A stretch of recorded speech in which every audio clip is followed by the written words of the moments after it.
Welcome to a very autumn day in New York City. It's a little bit overcast and actually kind of cool. I could have and probably should have worn gloves today, but it's all right. I don't mind the cool weather. I like it actually. It keeps the maniacs at bay. It drives them underground, and it's the perfect day for an autumn stroll on the High Line. People can enjoy the Four Seasons.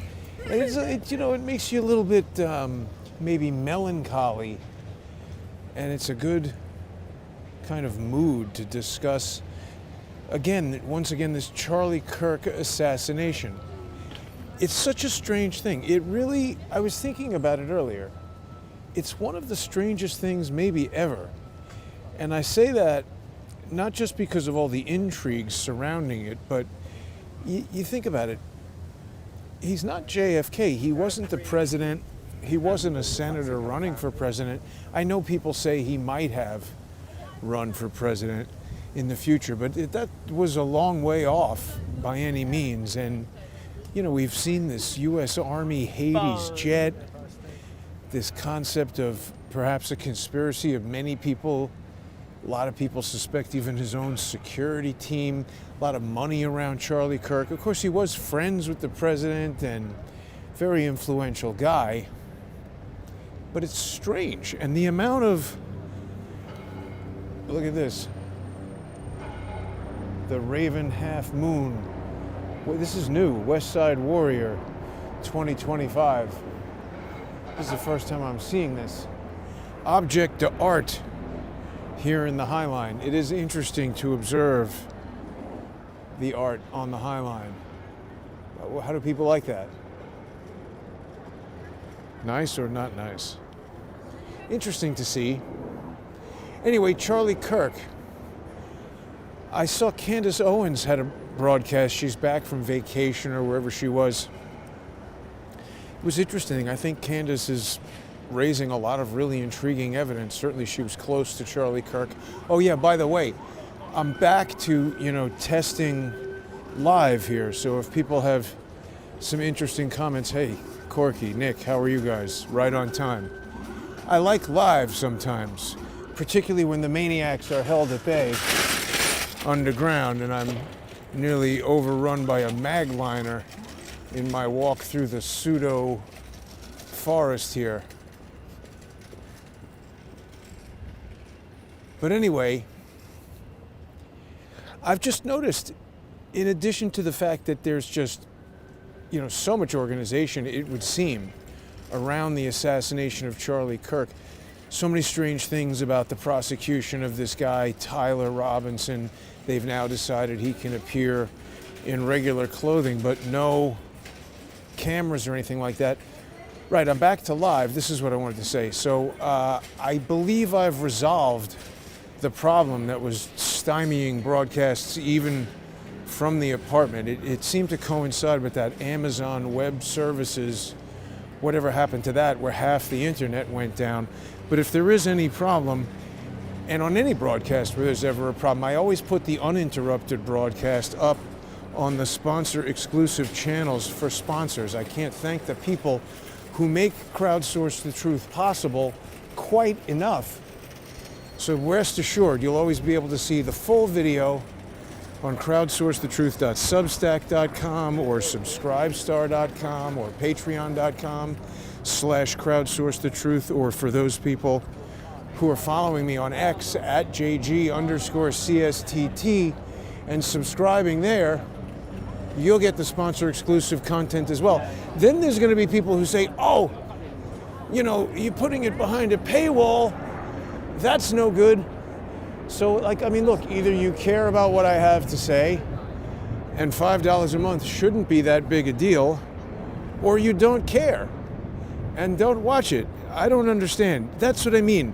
Social engineering. So that's what I want to talk about today specifically with regard to Charlie Kirk. The social engineering, the meta evidence, and just all the weird people and weird activity. Maybe they're not weird people, but they're behaving in kind of like, let's go up on this side, inconsistent, is that it? inconsistent ways, contradictory, things that just don't make sense.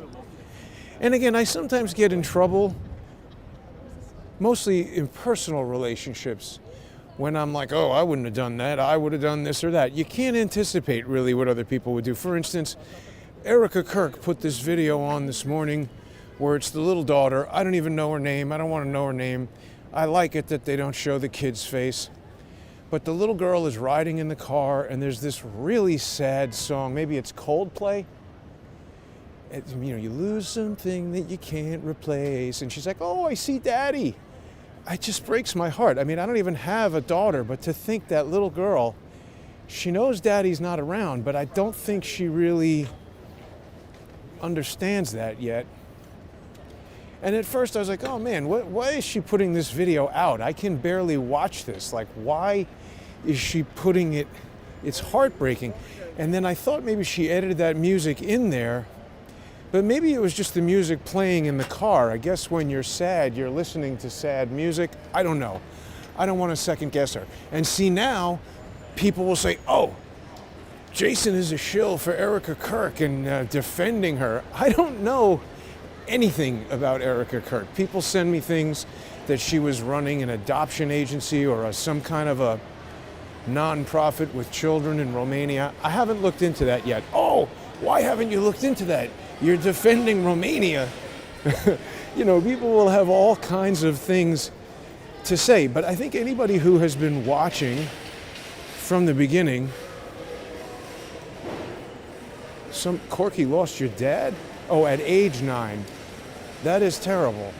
I mean, in 9, you're way older than 3. That had to be terrible. I'm sorry to hear that.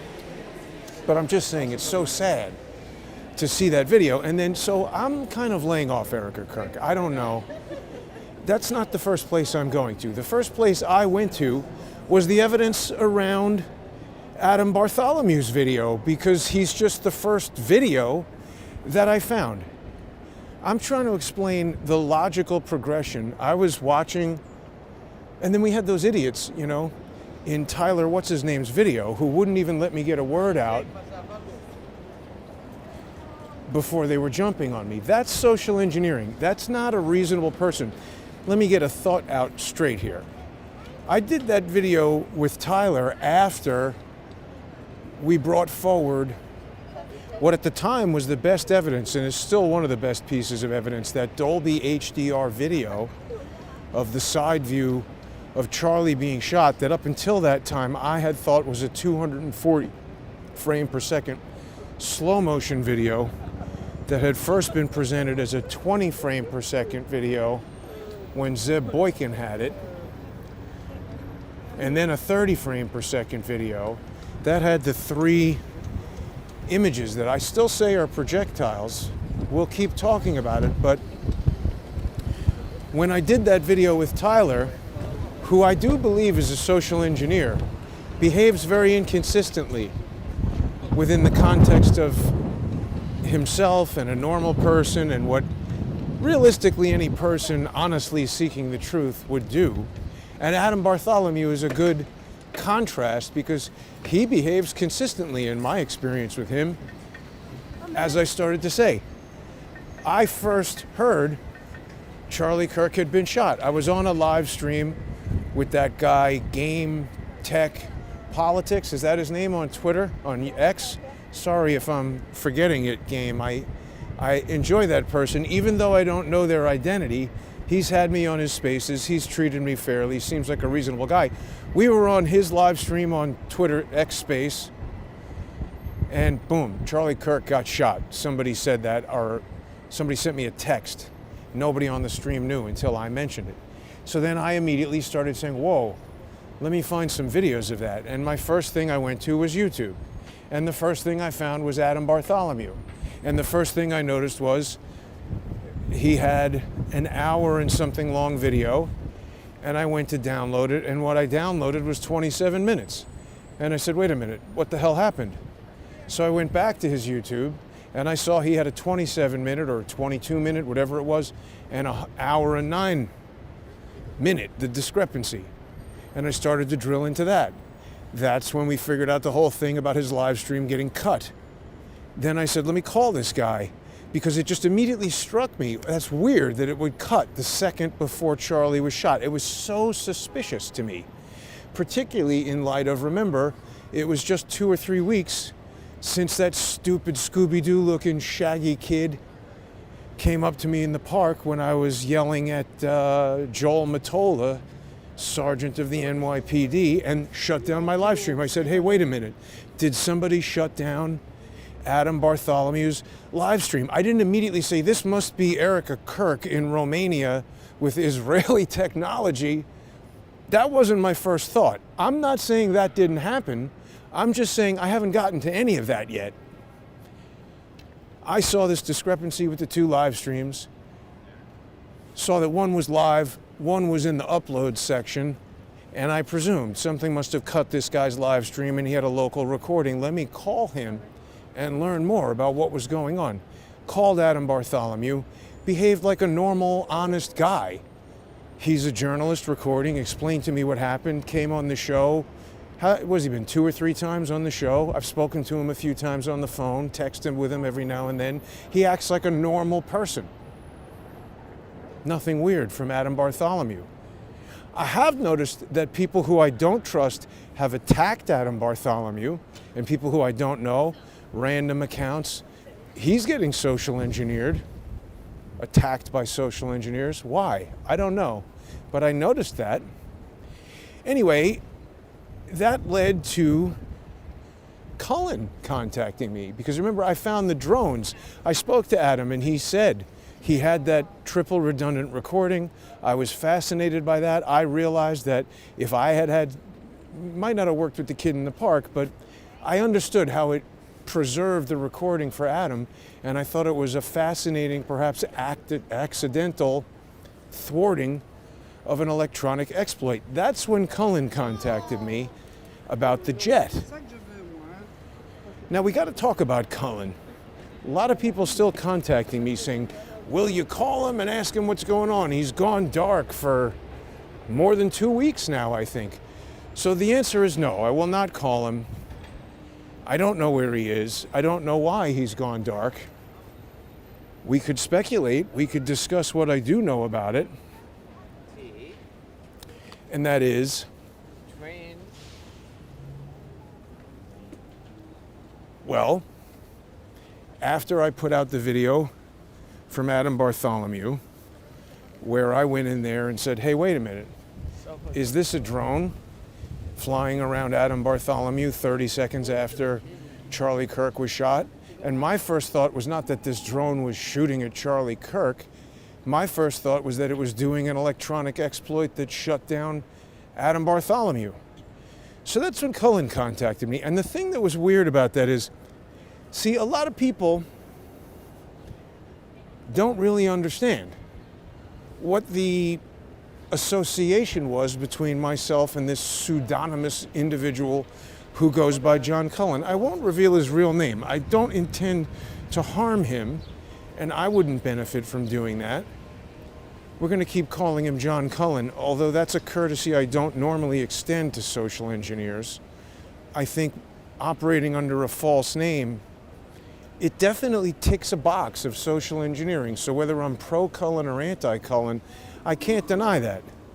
George Webb is actually George Swigert. Okie Marshall Richards is the true name of Richard Stone. The list goes on and on. Dave Acton, pseudonym. We know all of these unscrupulous people operate under fake names. And it really never made sense to me, a lot of the things, again, inconsistent behavior. Cullen told everybody that he worked for Oracle, that he worked on ERSI or ESRI, whatever that map was. Certainly there were people who could have recognized him. He even told me that there were people in his, social life where he lived, or told me that he lived. I've never been to his home.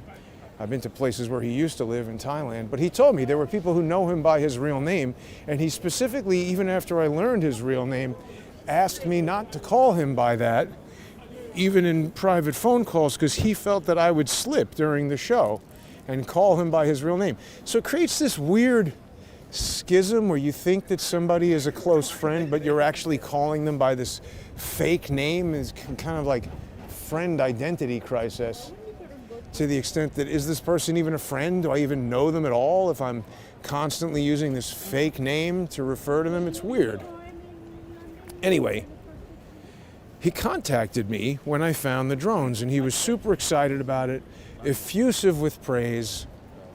Didn't say anything about the incident that had occurred almost a year ago now that caused our first sort of breakdown in our professional and personal relationship. This kid should not be skateboarding on the High Line. I don't care how old he is. Where are his parents? I won't go into all the details of that, but suffice it to say, I held back from publicly stating that I kicked him off the show. I ended the show because he became so intolerable after the Butler assassination attempt, and his Twitter account went to over 100,000. He just became so abusive. Everybody knows he loves to do that on Twitter, be rude and tell people they're stupid and to shut up and all that kind of thing. I don't tell him how to act. I mean, if that's the brand that he wants to cultivate, I don't think it's a great idea. But at the same time, I get it. There are a lot of stupid people on social media who sometimes deserve to be yelled at.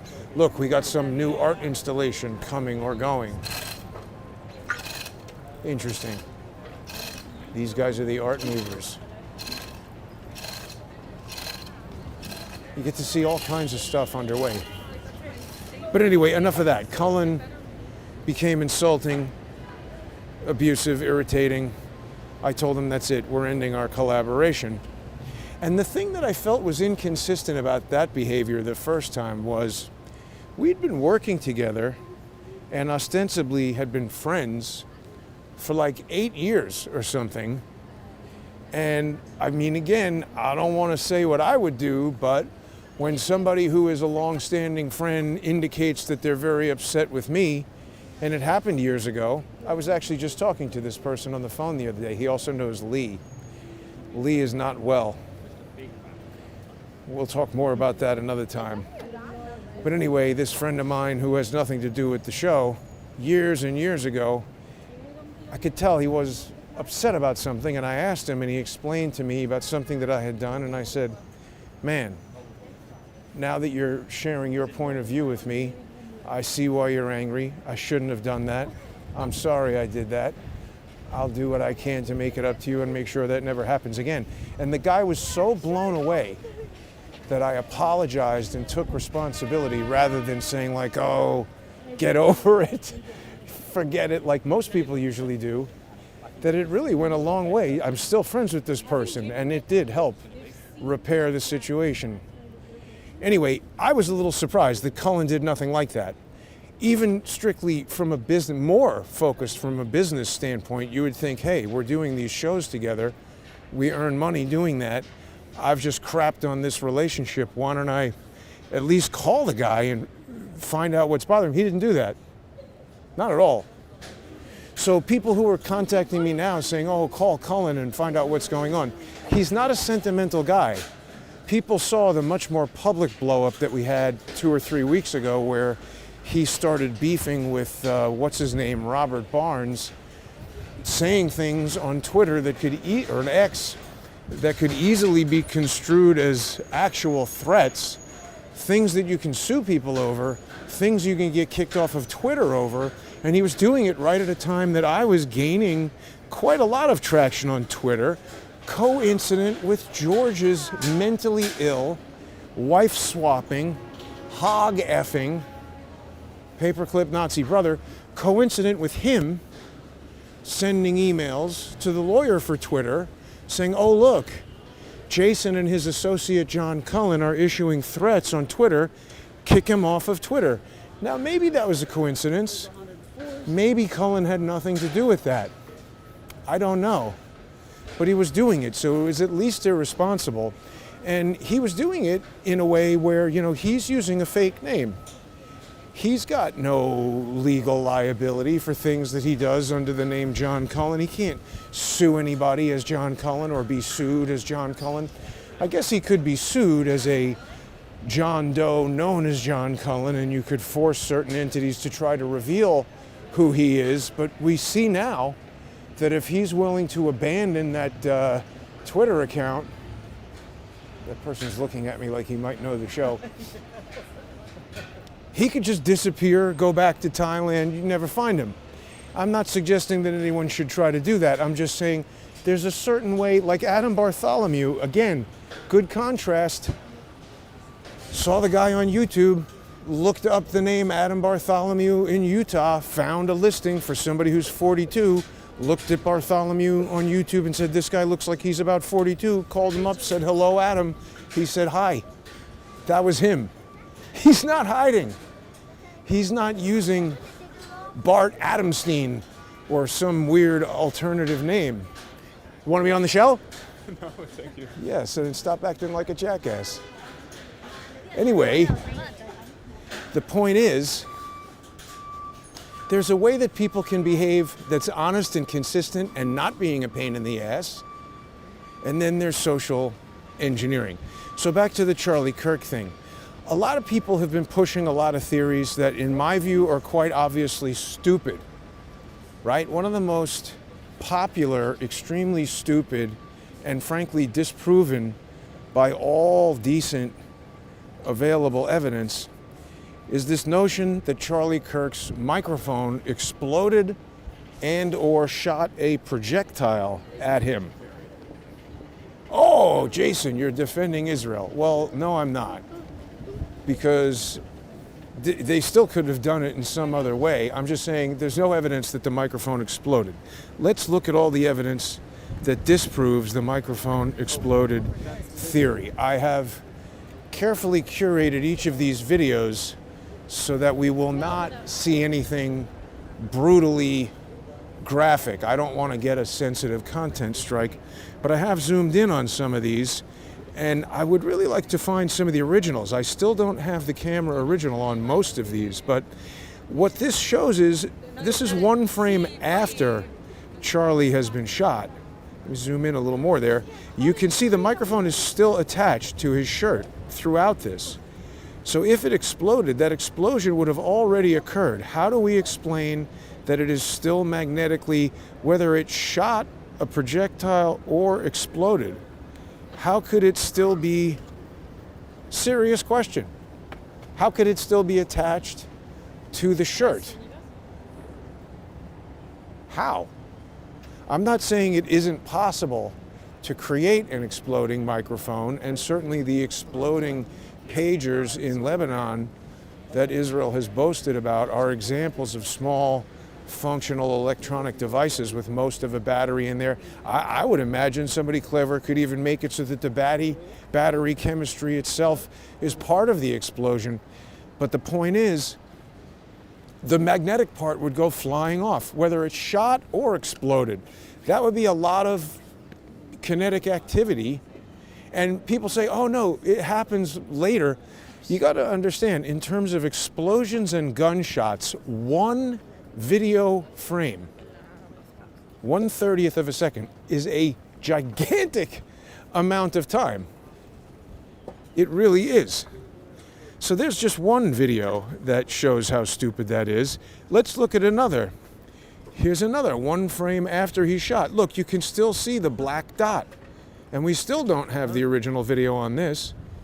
Who shot this video with the red hat? Look, that thing is still there. The shirt is doing all kinds of energetic activity.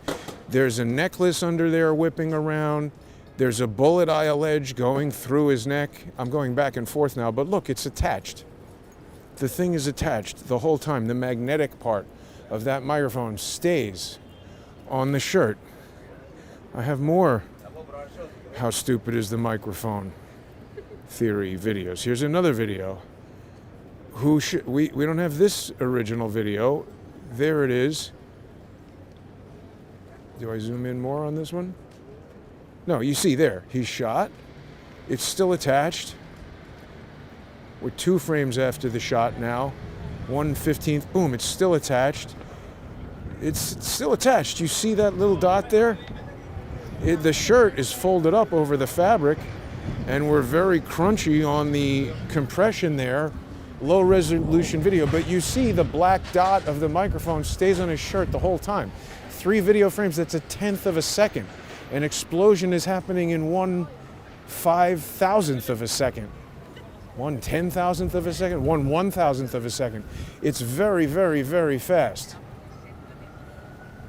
The thing is not staying on his shirt if there's an explosion. And if there's a gunshot, there would also be, that's a tiny little, how does a gunshot from the microphone go into his neck? The whole thing makes zero sense, but they keep coming back to it in a way that, me going against it, they'll say, oh, Jason is lying. Now, the other thing I've been seeing that I don't quite get, and this has been recently championed by somebody who is a follower, and I have no beef with this person. I'm not saying she's a malicious social engineer. Sometimes people just get confused or influenced by other things. I just want to point out some facts. I don't know Frank Turek. I have no reason to believe that he's involved in anything sinister. He seems like a super serious Christian. What is he, a minister, a pastor, some kind of, I don't know.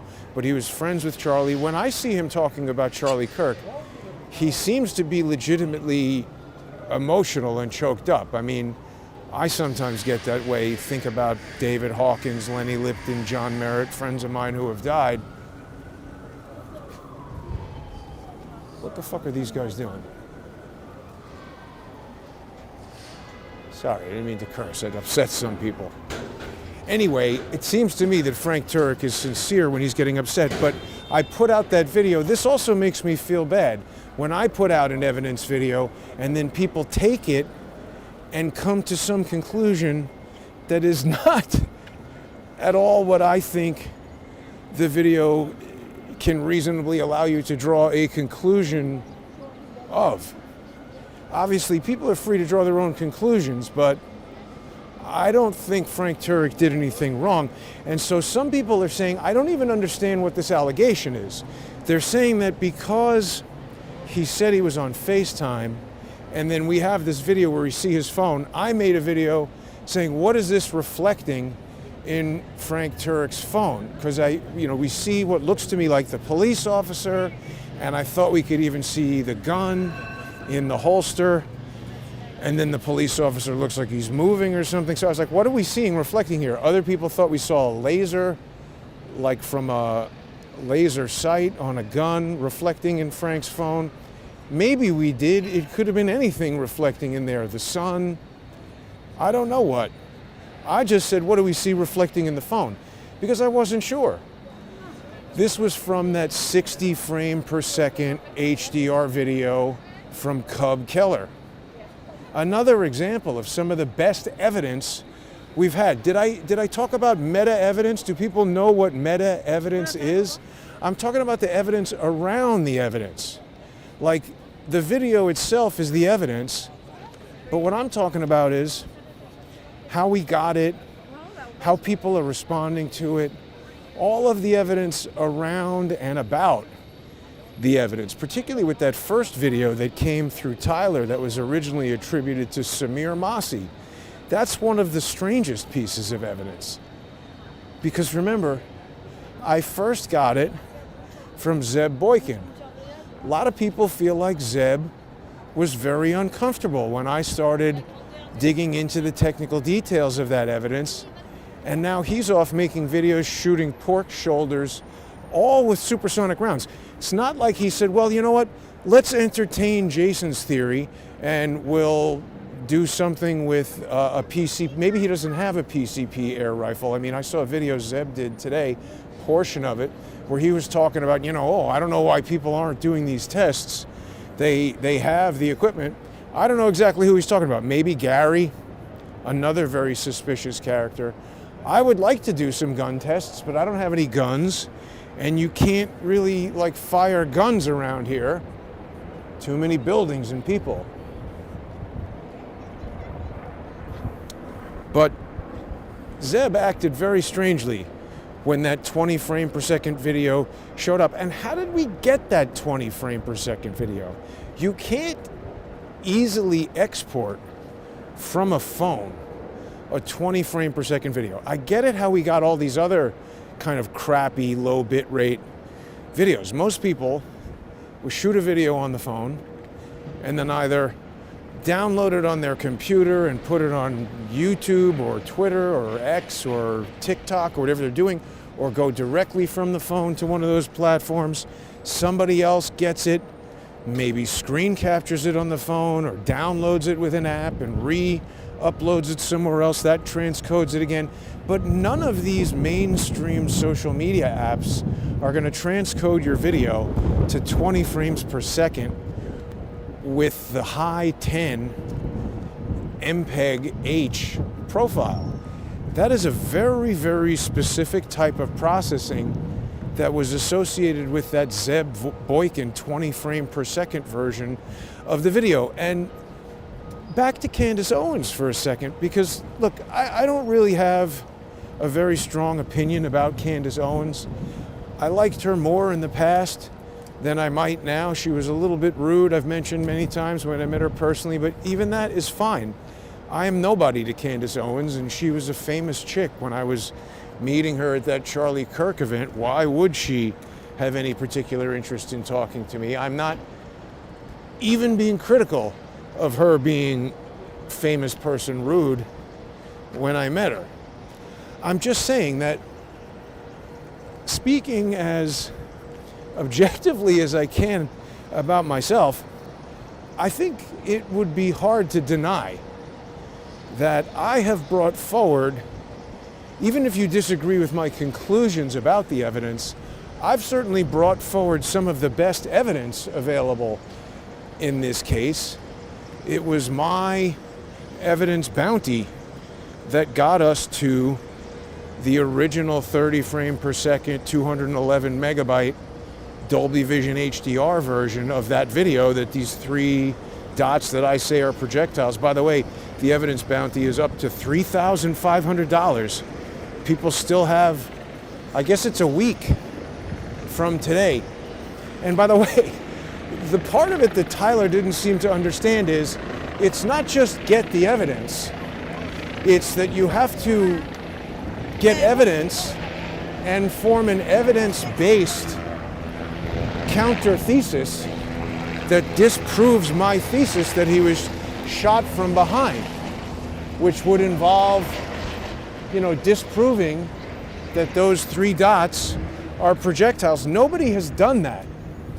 There's a few more people we need to speak to who seem sort of dedicated to that, but not with evidence. They're doing it with social engineering. And that is also interesting. That's the meta evidence that I'm talking about. We present this evidence, and then Blake Bednarz acts a certain way, Tyler, or whatever his name is, acts a certain way, Zeb Boykin acts a certain way. Remember, Zeb said these are bleed frames. What the hell is that, Zeb? You made that up. That's like if I get out on the shooting range and start making up terms that are not used in the gun world. Wow, look at that. There's a huge cruise ship over there. People see that? I don't know what that is, but holy crap, that's gigantic. Look at that.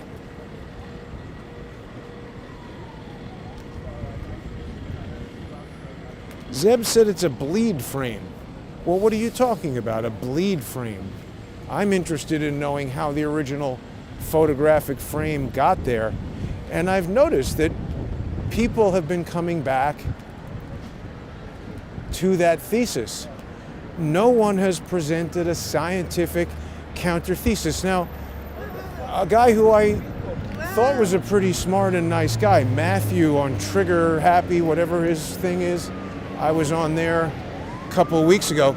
He keeps revisiting this anonymous Kalu Kaka, I forget the guy's name. But why is he putting so much emphasis on emails from an anonymous, unknown, who is it? What if it's Israel emailing him?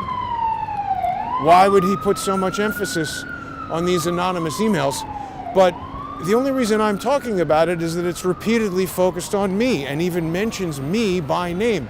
But what Matthew did is, he went back, he did a video today, maybe 4 or 5 hours ago, where he was addressing this guy's emails, but it was an email from October 16th, which is curiously one day before I obtained the original evidence that actually strengthened my hypothesis, because it told us that the video was not shot at 240 frames per second. It was a Dolby Vision HDR video, which, as I explained in this technical paper, is another 240 hertz mode of the phone. This Apple technical event, or actually marketing event, goes into some technical detail about how the deep fusion process that enables high dynamic range video works. In that technical paper, I cite the Dolby patent. I'm not making this stuff up. I talk about how deep fusion, radiance mapping, Dolby high dynamic range imaging, MPEG-H, HEV, what is it?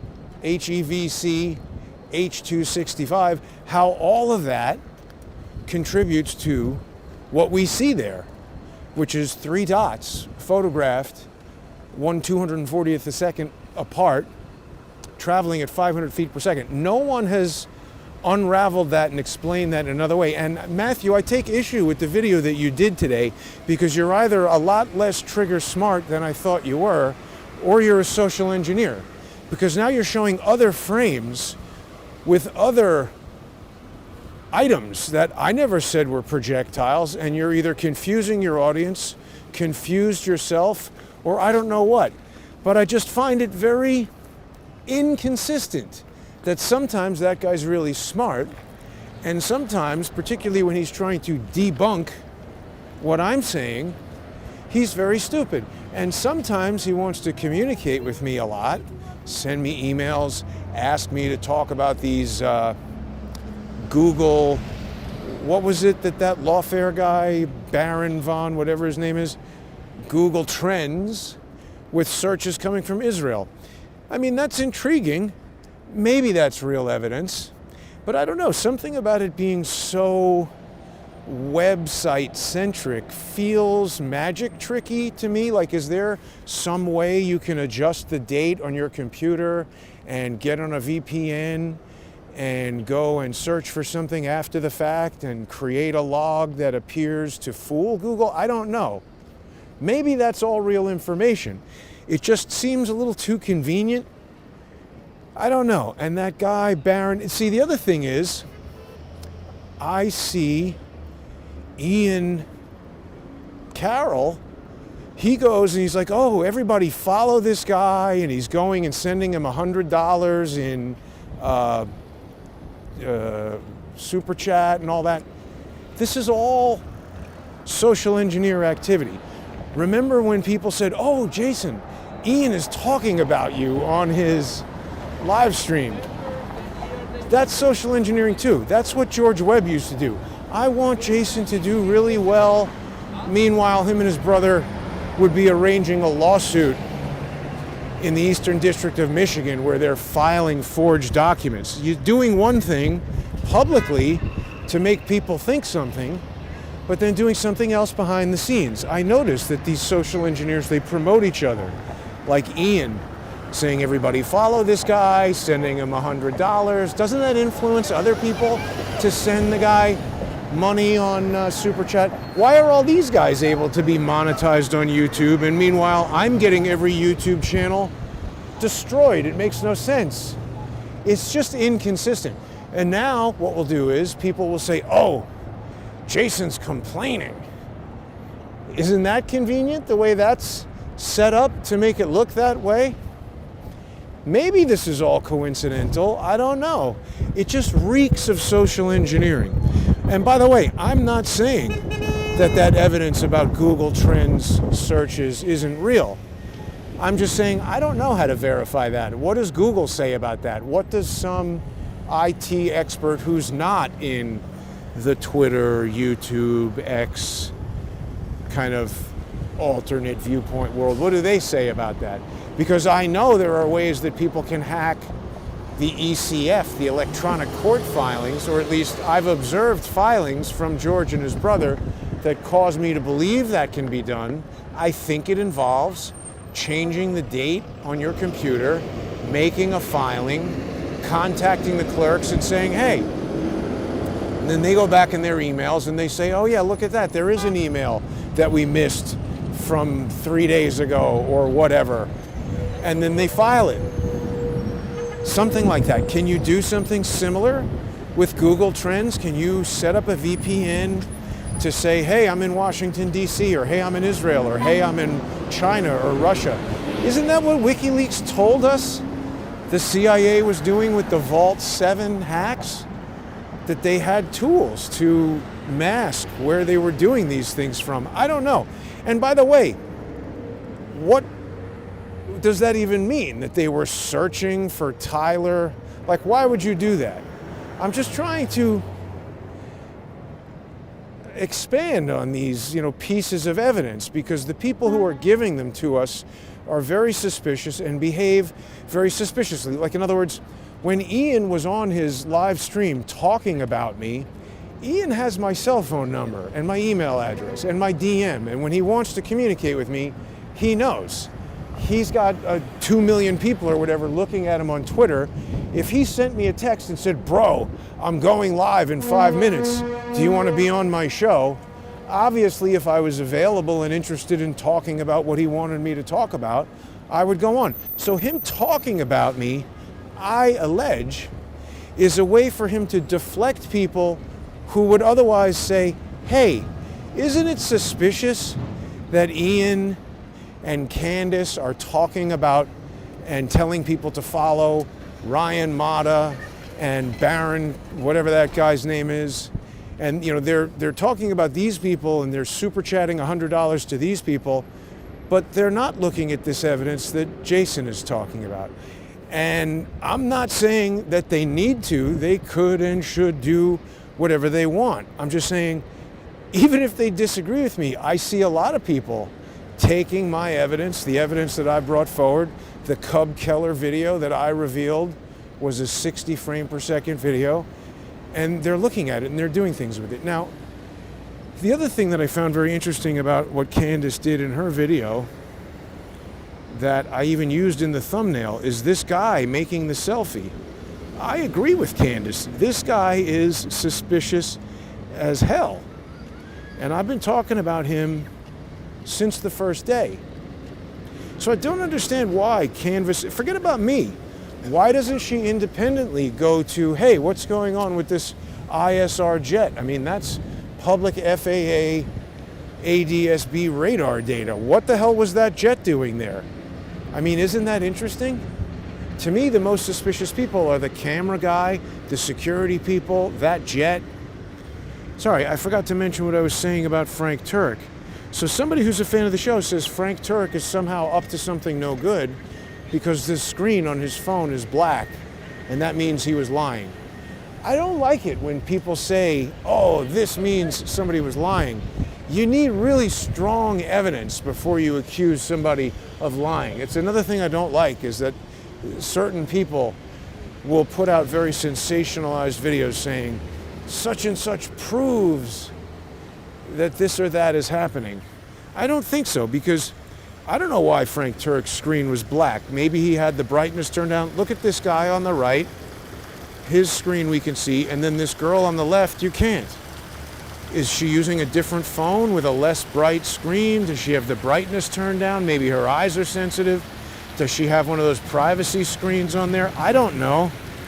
I just don't immediately jump to the conclusion that this girl is lying about something because we can't see anything on her screen. Frank Turk, I don't know. Don't know anything about Frank Turk.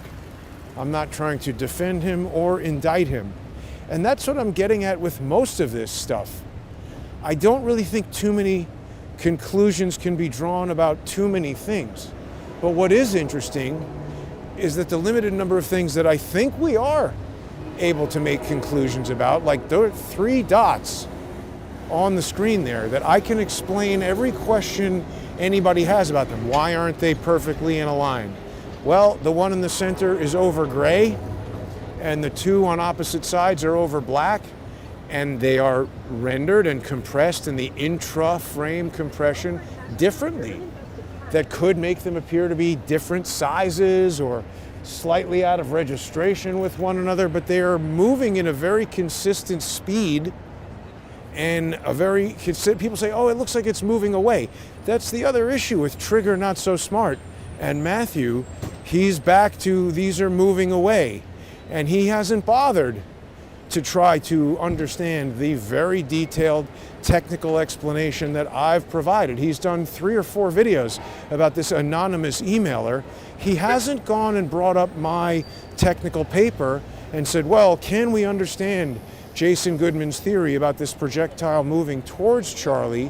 Why don't we read his technical paper, and why don't all you people in my comments send me comments about does this make sense or not? Here's an obnoxious person smoking in the park. Or illegal in New York City. The point is, why is he so focused on this anonymous emailer? And the anonymous emailer himself is behaving inconsistently, because at once, something about him needs to be so secretive that he can't tell you who he is, and he wants to be anonymous. But yet he's sending these emails, this is so important to him that he sent the email to me, he sent the email to Matthew at Trigger Happy, he sent the email to Range Day Bro, all kinds of people, because he wants to get this message out. And the email is so focused on me and what I've said about that projectile. And he's convinced, this Kalukaka, whatever the guy's name is, he's convinced that the necklace somehow whipped around and shot into the neck. I mean, that is just absurd to me. Let's look at this necklace video for a second. Let's look at a couple things, because this, again, I'm not just latching onto one piece of evidence and saying, oh, 3 dots coming from behind. It was Chris Martenson who said this decordicate posture indicated a neurological injury. Oh, there's the microphone we see, again, still attached after Charlie is shot. That's what I'm showing there. But let's go to this close-up from the same shot from Cub Keller. This is 60 frames per second now. So the first moment we see a disturbance at the back of Charlie's shirt, this is very likely enough time for the thing to have penetrated his neck. Next frame that we see, it's already through his neck, and look at the back of Charlie's scalp there. First of all, we see all this high energy motion through the front of the chain. It's moving a lot more than the back of the chain, and the back of his hair is rippling, almost as if something has hit the back of his head and a shock wave is going in 1/30th of a second. And now we've got more high energy motion towards the front of the chain, almost like it broke at the front and it's whipping around. If the chain was hit in the back, what I'm alleging is the bullet went through his neck and hit the chain in the front on the way out, snapped it in the front, and now it's whipping back. That's what it looks like to me, is this super fast, high energy event. And after just 2 frames of video, the back of Charlie's head kind of relaxes back to normal. That chain is whipping backward. I don't understand the explanation of how the pendant generates enough energy to go into the front of his neck. And Matthew did a whole video today talking about I don't know what the hell he's talking about. Makes no sense. And then he does this real light kind of wave off of my technical explanation of how the video stuff works and why those 3 dots were photographed and are presented to us in the way they are. Seems inconsistent to me with someone who's really interested in finding the truth and exploring the facts, trying to be smart. Seems more like Trigger social engineering. I also noticed that he frequently mentions impractical tactical, or whatever the hell Gary's thing is called, stupid tactical, knucklehead, meathead, Nazi tactical, with Gary the asshole. I initially figured, well, this guy's got a gun channel and Gary has lots of viewers, so he probably wants to get on there. But he's also mentioned VFT Valhalla, I think is the guy's name. I don't know that guy. But again, it's just interesting to see these like groups of people who know each other or promote each other and don't want to say anything about me, or forget about me, the evidence that I'm talking about. Like, why are they ignoring this whole body of evidence, even if they don't like me? You know, Candace, I heard her say, oh, people are doing great work, like Ian Carroll, Ryan Mata, Zeb Boykin. I really find it hard to believe that somebody would know about what those guys are doing on this case and not have seen what I'm doing. And Candace, here's a message directly for you and everyone. Ryan Mata is absolutely a terrible person. His research is so stupid and bad, and he is such an ignorant, hateful bigot. The fact that he would say, oh, Jason can't speak in this space because he's a Jew. Candace, how would you feel if anyone said, well, I don't know, I'm not going to listen to what Candace says because she's black or she's a woman or something like that? Or what if a black person said, I'm not going to listen to Candace because she's married to a white guy? The fact that Ryan is such a bigoted, ignorant, simple-minded fucking moron, to me, disqualifies him from any kind of reasonable consideration as anything other than those things I just described. He is such a hateful miscreant that it actually causes me to wonder. This is a good bookend to what I'm talking about, because I started on this walk questioning why. It doesn't really make sense, you know, all this activity around Charlie Kirk and an army jet to assassinate the guy. What was that doing there? Why are certain people not talking about that? You know, even Ian was initially fascinated with the army jet and the drones, and we know he knows Candace. Why isn't she talking about that? I don't know. It's just strange to me. It seems like something that anybody who's interested in getting to the bottom of this would want to talk about. But when I think of that ignorant idiot, Ryan Mata, who has promoted Blake Bednar's so much, who is perhaps the most inconsistent guy, who says, oh, I don't want to get involved in independent journalism. I have an insurance company to run. But yet anything that I've brought up, Blake has done these really sort of overt things to counteract. First the drones, then we had Chris Martenson publicly tell me that I need to contact Blake to give him the money from the evidence bounty, that Blake is the one who had the evidence. Then I called him, and not only did he refuse to give me the evidence, he lied publicly, defamed me, said I was harassing him. I had been instructed to call him. I called his office, a publicly posted phone number, and his receptionist gave me his cell phone number and told me to call him on his cell phone. Then he said I was harassing him. That's defamation. That's a setup. This is all social engineering activity. And by the way, back to my friend, Mr. Cullen, he's another one who, instead of, you know, when I disagreed with his obviously stupid, completely unsupported by evidence theory that Charlie Kirk was shot by a drone, I told him that in private, explained to him how it doesn't make sense, how he would need to have a gimbal. He didn't call me up and say, Jason, what are you talking about? This projectile looks like it's moving away. Help me understand this. He didn't do that. He made it appear to the public that he was supporting me by taking all of my images of drones, retweeting them. You know, sure, my logo was on there, but he was getting, you know, thousands of views and clicks and all the things that people are trying to get by putting stuff on social media, by spreading around my information there.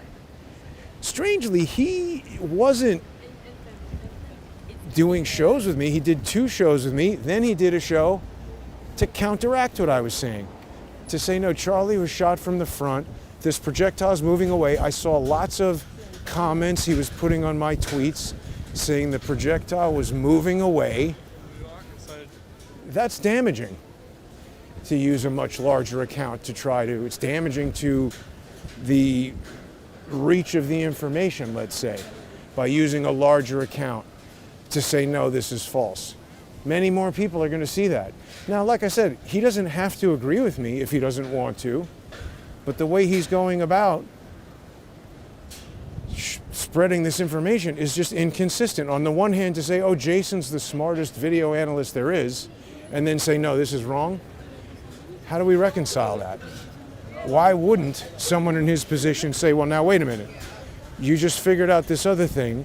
I'm going up, down, sideways, and all over the place telling everybody how smart you are analyzing videos, but now I disagree with you. And he doesn't even explain the disagreement. It's not like he went off and found the guy who wrote Dolby Vision HDR and got some definitive answer as to why I was wrong. Just decided, oh, it looks like it's going the other way, and ignored the explanation.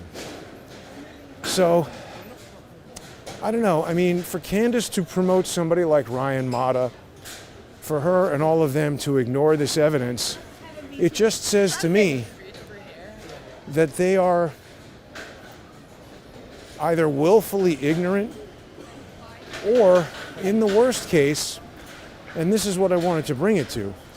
See, when I think about this Charlie Kirk assassination, I'm reminded of the Archduke Ferdinand. If people have been watching for a while, they might remember when Charles and I went to Sarajevo, or where did we go? Somewhere around there. And we actually saw that very spot where the Archduke Ferdinand was assassinated. It was an interesting experience because, you know, all your life you hear, this is what started World War I, right? Archduke Ferdinand? Who remembers that?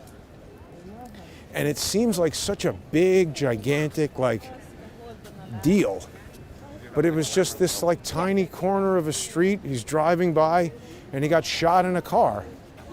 I don't think I even really understand the details of how that allegedly started World War I, but what if the Charlie Kirk assassination was calculated to do something similar?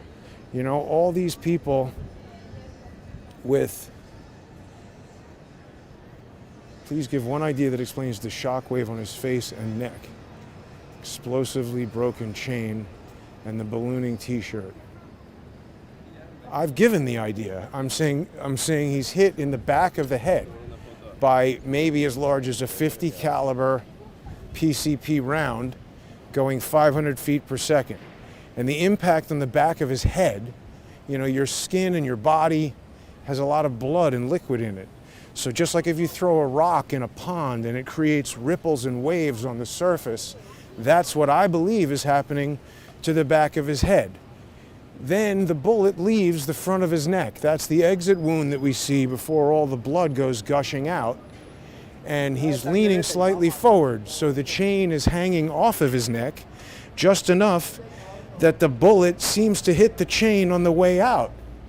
And think about it, if you had a chain or a string or a rubber band around the front of your neck and something was pulling it from the front and then it snapped, all that energy transferred to the chain from the pulling it, boom, would snap it backward. And that seems to be what we're seeing.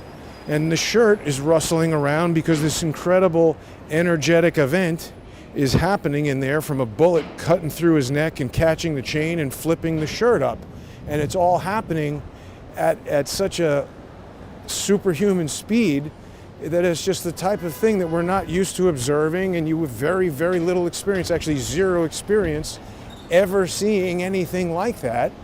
And so when we look at a bunch of videos that are essentially capturing little tiny slices of it, and in ways that people don't understand, like Chris Martenson, who is an obvious idiot, who says, oh, this is a supersonic cavitation event. So if the chain is 2 feet long, is he suggesting that Charlie's neck inflates so much that that chain, I mean, how much would his neck have to inflate? It would have to become the size of a concert beach ball. And how come we don't see that?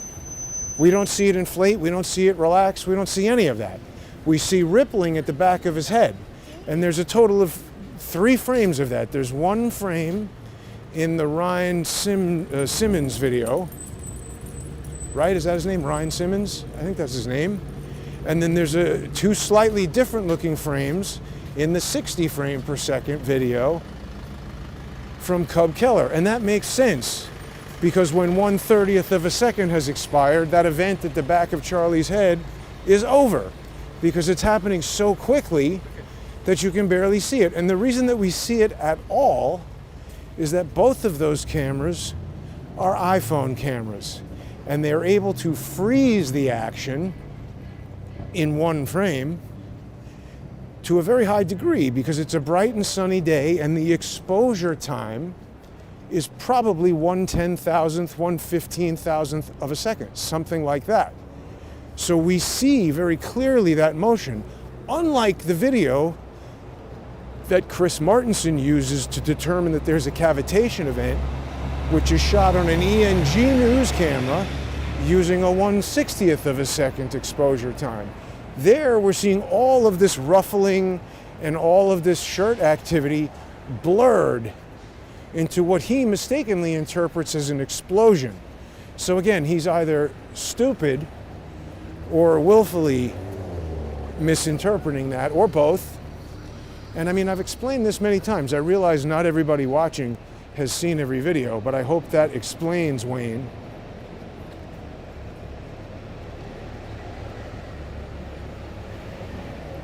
It's difficult for me to answer individual questions like this, but again, my thesis that a pre-charged pneumatic rifle was used, I'm not denying that a supersonic rifle was also fired.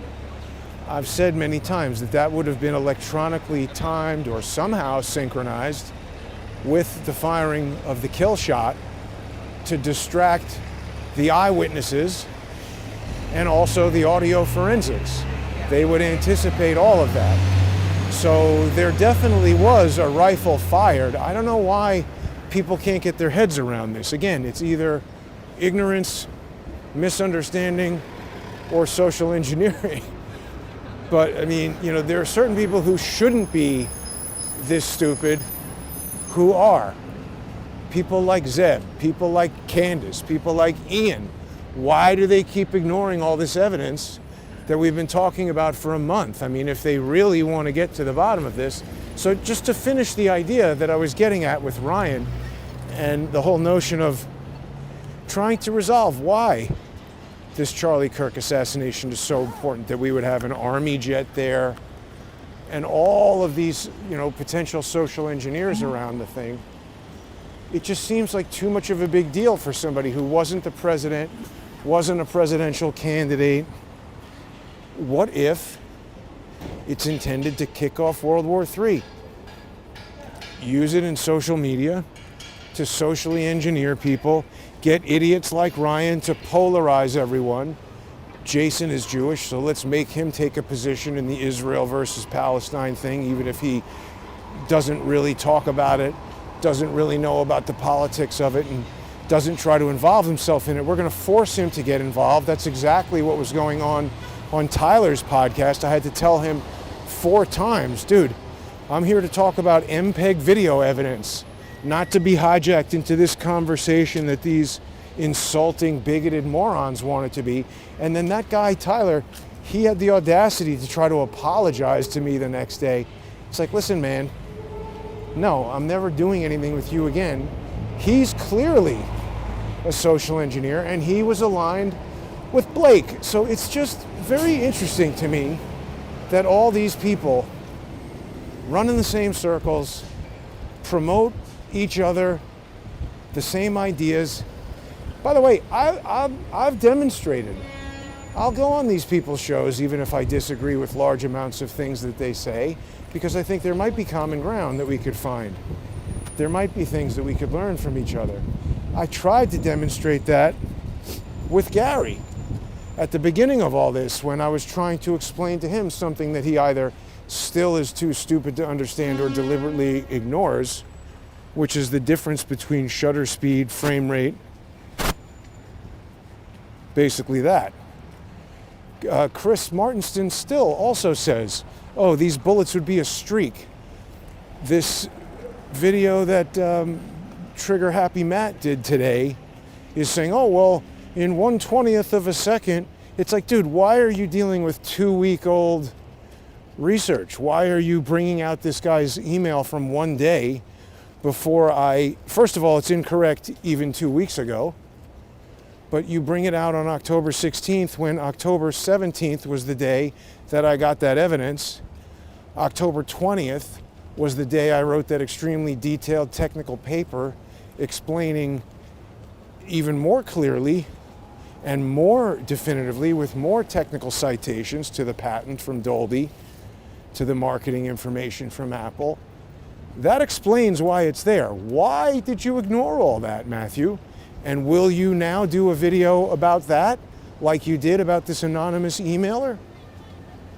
You know, now that Candace is telling everybody to go listen to Ryan, will she explain that she wants people to listen to Ryan because he's a bigoted moron who just simply won't listen to a person because they're Jewish? How would Candace like it if people said, no, don't listen to her?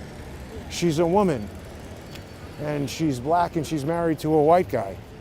Is that a fair reason to not listen? She might be the smartest person in the world.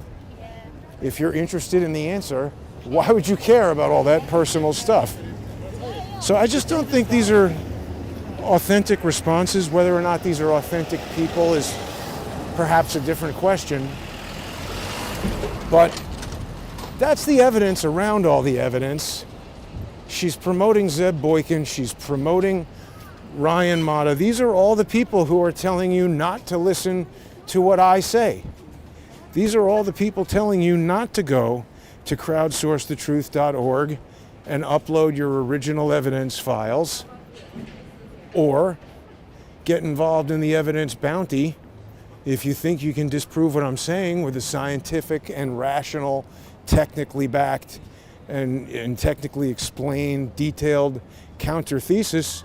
You still have a week to win $3,500. Excuse me, not to win, it's not a contest. You can claim the bounty.